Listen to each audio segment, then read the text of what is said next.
আসসালামু আলাইকুম। আজকে আমরা বাসবার ক্যালকুলেশন সম্পর্কে একটা গুরুত্বপূর্ণ লেসন দেখব যে আসলে কিভাবে বাসবার ক্যালকুলেশন করা হয় সাবস্টেশনের। তো প্রথমত আমাদের কিছু ইনফরমেশন জানতে হবে। জানার জন্য সেই ইনফরমেশনগুলো অত্যন্ত গুরুত্বপূর্ণ বাসবার বা কেবল সাইজ ক্যালকুলেশনে। আ ২ টার জন্যই কিছু কমন জিনিস লাগে। তো প্রথমত বাসবার ক্যালকুলেশনের জন্য যে জিনিসটা লাগে, ঠিক আছে?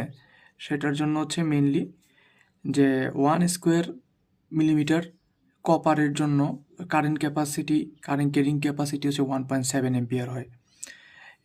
এবং 1 স্কোয়ার মিলিমিটার অ্যালুমিনিয়ামের জন্য বাসবারের জন্য ক্যারিং ক্যাপাসিটিটা হয় 1 এম্পিয়ার। এই জিনিসটা সাধারণত আপ টু 300 স্কোয়ার মিলিমিটার পর্যন্ত এই রেঞ্জটা কভার করে। আর আমাদেরকে সবসময় মাথায় রাখতে হবে যে আমরা যে বাসবারকে ক্যালকুলেশন করি ইন টার্মস অফ তার এরিয়ার উপর ভিত্তি করে, অর্থাৎ এরিয়াকে আমরা ইউনিট হিসেবে ধরি। কারণ হচ্ছে এরিয়া হিসেবেই এটাকে কাউন্ট করা হয়, এটাকে ডিফাইন করা হয় এরিয়া বেসিসে, অর্থাৎ ওয়াইড আর তার থিকনেস এই দুইটাকে গুণ করলে যা আসে আর কি। তো এখন আমাদের প্রথমত যে জিনিসটা হচ্ছে সেটা হচ্ছে এরিয়াটা আমরা কিভাবে পাবো বাসবারের।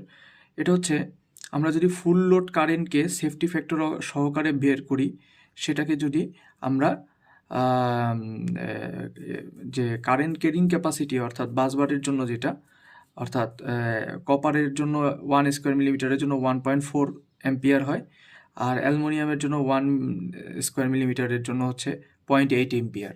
এটা মানে 1 থেকে 0.8 এম্পিয়ারের কাছাকাছি হয়। আর কপারের ক্ষেত্রে হচ্ছে 1.4 থেকে 1.7 এম্পিয়ারের কাছাকাছি হয়। তো আমরা আসলে দেখব যে কিভাবে এরিয়াটা বাই করে। ফুল লোড কারেন্টটা যদি আমি মাল্টিপ্লাই করি 1.25 দিয়ে, অর্থাৎ সেফটি ফ্যাক্টর দিয়ে, তখন একে যদি আমি ডিভাইড করে দিই, কপারের জন্য যদি বাই করি তাহলে 1.4 দিয়ে ভাগ করব। আর যদি অ্যালুমিনিয়ামের জন্য বাই করতে চাই তাহলে 0.8 দিয়ে ডিভাইড করব। তাহলে আমি যেটা পাবো সেটাই হচ্ছে অ্যাকচুয়ালি আমার এরিয়া, সে বাসবারের এরিয়া। এখন বাসবারের এরিয়া সমান সমান আমরা জানি ওয়াইড ইন্টু থিকনেস। আচ্ছা, এখন এই ওয়াইড এবং থিকনেসের আবার কিছু স্ট্যান্ডার্ড মাপ আছে, সেই মাপ অনুযায়ী আমরা বাসবারকে সবসময় ডিফাইন করি। তো আমরা দেখব সেই স্ট্যান্ডার্ড মাপগুলো কি, সেই অনুযায়ী আমরা বাসবারকে ডিফাইন করব। ওকে, তো স্ট্যান্ডার্ড মাপগুলো হচ্ছে বাসবারের এরকম। এই যে এখানে কিছু চার্ট আছে, সেই চার্ট অনুযায়ী স্ট্যান্ডার্ড এটা হচ্ছে বাসবারের স্ট্রিপ সাইজটা এরকম হবে। যেটা প্রথম এটা হচ্ছে ওয়াইড থিকনেস। যে কোনো আকৃতিরই স্ট্যান্ডার্ডের বাসবার হয় না, এই স্ট্যান্ডার্ডগুলোকে মেনটেন করে বাসবারকে তৈরি করা হয়। বাসবারের ক্ষেত্রে মাথায় রাখতে হবে যে আরও কিছু ইনফরমেশন আছে যেগুলো খুব ইম্পর্টেন্ট। অর্থাৎ বাসবারের ক্ষেত্রে যদি আমার ফেজ টু আর্থ আমি বের করতে চাই, মানে ফেজ টু আর্থের মধ্যে যে ফেজ আর এবং আর্থ বাসবারের মধ্যে যে আমার ডিস্টেন্সটা, সেটা 26 মিলিমিটারের মধ্যে রাখতে হবে, এবং ফেজ টু ফেজ বাসবারের ভিতরে আমার ডিস্টেন্সটা 32 মিলিমিটারের মতো রাখতে হবে। Busbar support between two insulator যদি থাকে তাহলে সেই ক্ষেত্রে 250 অর্থাৎ 250 মিলিমিটারের মতো আমাদেরকে সেখানে রাখতে হবে। তো এখন আমরা দেখব যে বাস্তবে একটা সাবস্টেশনের উপর ভিত্তি করে কিভাবে আমরা বের করি। তো আমরা দেখা যাক জিনিসটা। তো আমাদের একটা সাবস্টেশনের বাসবার তৈরি করতে হবে যেখানে 1500 কেভিএ হচ্ছে ট্রান্সফর্মার আছে, এবং আমার এখানে ভোল্টেজ আছে 11 কেভি বাই 415 ভোল্ট। আচ্ছা, তাহলে হিসাবটা অনুযায়ী আমার এখন যেটা করতে হবে সেটা হচ্ছে আমার ফুল লোড কারেন্টটা বের করতে হবে, আইএফসি ফুল লোড কারেন্ট। তা ফুল লোড কারেন্ট আমি যেটা বাই করব সেটা হচ্ছে 11 কেভি সাইডে, সেটা তো ইনকামিং। আমি আউট গোয়িং সাইডেরটা বাই করব।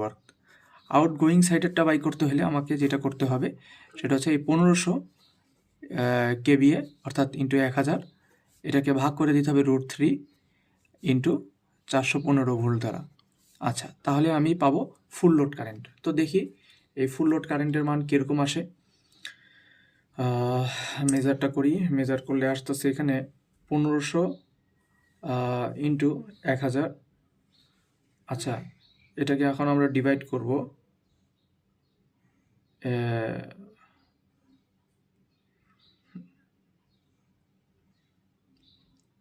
আচ্ছা, এটাকে এখন আমরা ডিভাইড করব কত দিয়ে, √3 মানে 1.73 ইন্টু 415।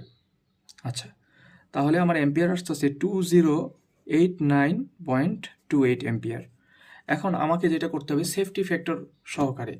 এখন আমরা আসলে যখন এই ট্রান্সফর্মারটাকে এভাবে লাগাই, মানে সেট করি, তখন ট্রান্সফর্মারের ফুল লোড কারেন্টটাই আমার ওইখান দিয়ে যাবে এইভাবে আমরা ডিসাইড করি না। আউটগোয়িংয়ে আমাদেরকে আমরা ধরে নিই যে ফুল লোড ক্যাপাসিটিটার আর আমার 75% কারেন্ট যাবে, এইভাবেই আমাকে ধরতে হয়। ফুল লোডটাই মানে ক্যালকুলেট করা হয় না, এটা সেফটি ফ্যাক্টর হিসেবে 75% ফুল লোড কারেন্টের 75% কাউন্ট করা হয়। তো আমি উইথ সেফটি ফ্যাক্টর যদি আমি কাউন্ট করি এটাকে উইথ সেফটি ফ্যাক্টর, তাহলে আসতেছে কত? তাহলে আসতেছে 2089.28 এর 75% সাপোজ, তো 75 ডিভাইড বাই 100, তাহলে যা আসে অর্থাৎ এটাকে যদি আমি গুণ করি 0.75 দিয়ে, তাহলে আসতেছে এখানে প্রায় 1566.96 এম্পিয়ার।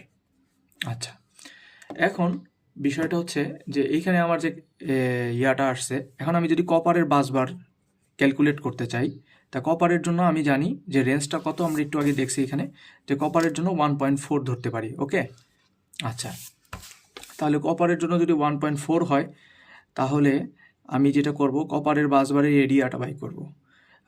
কপারের বাসবারের এরিয়াটা হচ্ছে এই যে current, full load current with safety factor, এইটাকে আমি ডিভাইড করে দিব 1.4 দিয়ে। ঠিক আছে, তো কত আসে দেখি।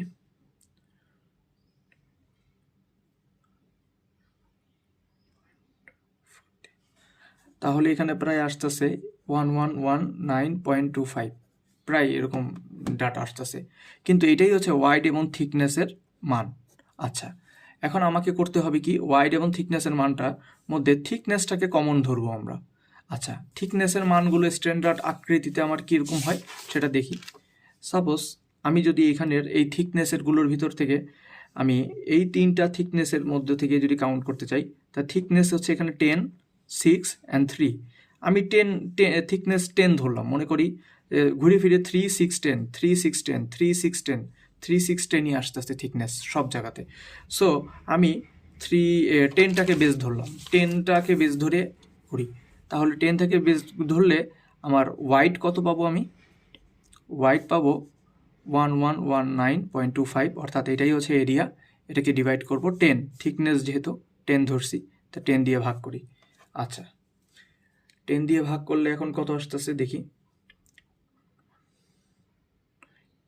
25 ডিভাইড বাই 10। ওকে, তাহলে এখানে প্রায় আসতেছে হচ্ছে 111.925। আচ্ছা, আমার এখানে ওয়াইডটা আসতেছে প্রায় 111 হচ্ছে আমার ওয়াইডের মান। ওকে, তাহলে এখন আমি দেখব যে এই রেঞ্জের, এই 111 রেঞ্জের ভিতরে কোথা থেকে শুরু হয়েছে আসলে। এই যে এইখানে আছে, এখানে আমি দেখতে পারতেছি এই মানের ভিতরে 100 আছে, এরপরে 120 আছে, 100 আর 120-এর মধ্যে, মানে 100-র পরেই আছে 120, তাহলে 120টাকে আমি বেস ধরে 120 ইন্টু 10কে বেস ধরতে হবে, কারণ আমি অলরেডি কিন্তু কি করছি, আমি 10কে বেস ধরে ফেলছি। সো 10 কিন্তু আসি, আর 100 থেকে 120-এর ভিতরে যেহেতু এই ডাটা, সো 120কে ধরতে হবে। সো 120 ইন্টু 10, এটাই হবে আমার কাঙ্ক্ষিত বাসবারের মান। একটাই বাসবার ব্যবহার করব, তাহলে বাসবারের মান কত হবে? সো কাঙ্ক্ষিত সেই বাসবার হবে ওয়াইড অ্যান্ড থিকনেস, যেটা হবে 120/10, এটাই হবে সেই বাসবারের মান। এটাই হচ্ছে বাসবারের সাইজ যদি আমরা কপার বাসবার ব্যবহার করি। একইভাবে আমরা অ্যালুমিনিয়ামেরটাও বের করতে পারবো। তো এইভাবেই আমি ডিজাইনভাবে আমার বাসবারের মানটা বের করতে পারি। ওকে, তো আজকের লেকচার এতটুকুই। Thank you.